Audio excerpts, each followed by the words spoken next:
দীর্ঘদিন লন্ডনে থাকতে হয়েছে, ওনার হার্টের উপর প্রবলেম হয়েছে। তো সেইগুলো করেও তিনি একটা ব্যালেন্স রক্ষা করতে পেরেছেন। তার পত্রিকাটা সুন্দরভাবে চলেছে এবং তিনি স্বাধীনভাবে মত প্রকাশ করতে পেরেছেন। এবং তিনি যে সকল যুগান্তকারী রিপোর্ট তিনি করতেন ওই সময়টাতে, সেই রিপোর্টগুলো তিনি এখন এই সময়টাতে করতে পারছেন না। একই কথা নুরুল কবিরের ক্ষেত্রে প্রযোজ্য। এখন বিশেষ করে ধরেন কতগুলো পত্রিকা, আমি নাম বলব না, ৩-৪টা পত্রিকা যাদের ঐতিহ্য ছিল, তারা এখন সরকারের রীতিমতো দালাল এবং সমন্বয়কদের দালালে পরিণত হয়ে গেছে।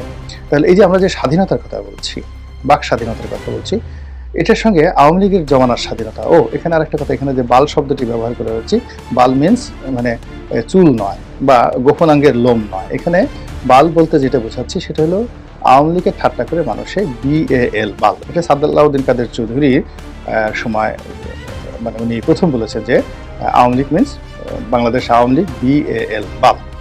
এখন সেই বালের যুগে, অর্থাৎ আওয়ামী লীগের যুগে যে বাক স্বাধীনতা ছিল, সেই স্বাধীনতাটাও এখন তো রইল না। এবং এটা একজন উপদেষ্টার বিরুদ্ধে কথা বললে চাকরি চলে যাবে, একজন সার্জিসের বিরুদ্ধে কথা বলে চাকরি চলে যাবে, আরেকজন মাহফুজের বিরুদ্ধে কথা বলে চাকরি চলে যাবে। এটা কি ধরনের কথা?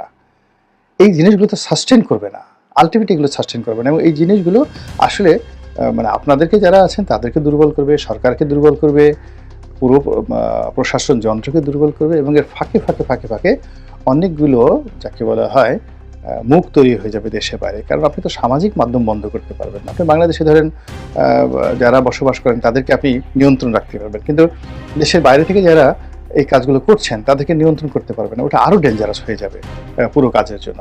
ফলে আমি মনে করি যে যে সকল সাংবাদিকের চাকরিচ্যুতি ঘটেছে তাদেরকে পুনর্বহাল করার জন্য সরকারের পক্ষ থেকে উদ্যোগ নেওয়া উচিত। এবং সংবাদপত্র জগৎ ভালো নেই, এই জগৎটা খুবই একটা সেন্সিটিভ একটা জগৎ। এই জগৎ ভালো না থাকলে বাংলাদেশ ভালো থাকবে না, এই জগৎ ভালো না থাকলে সরকার ভালো থাকবে না।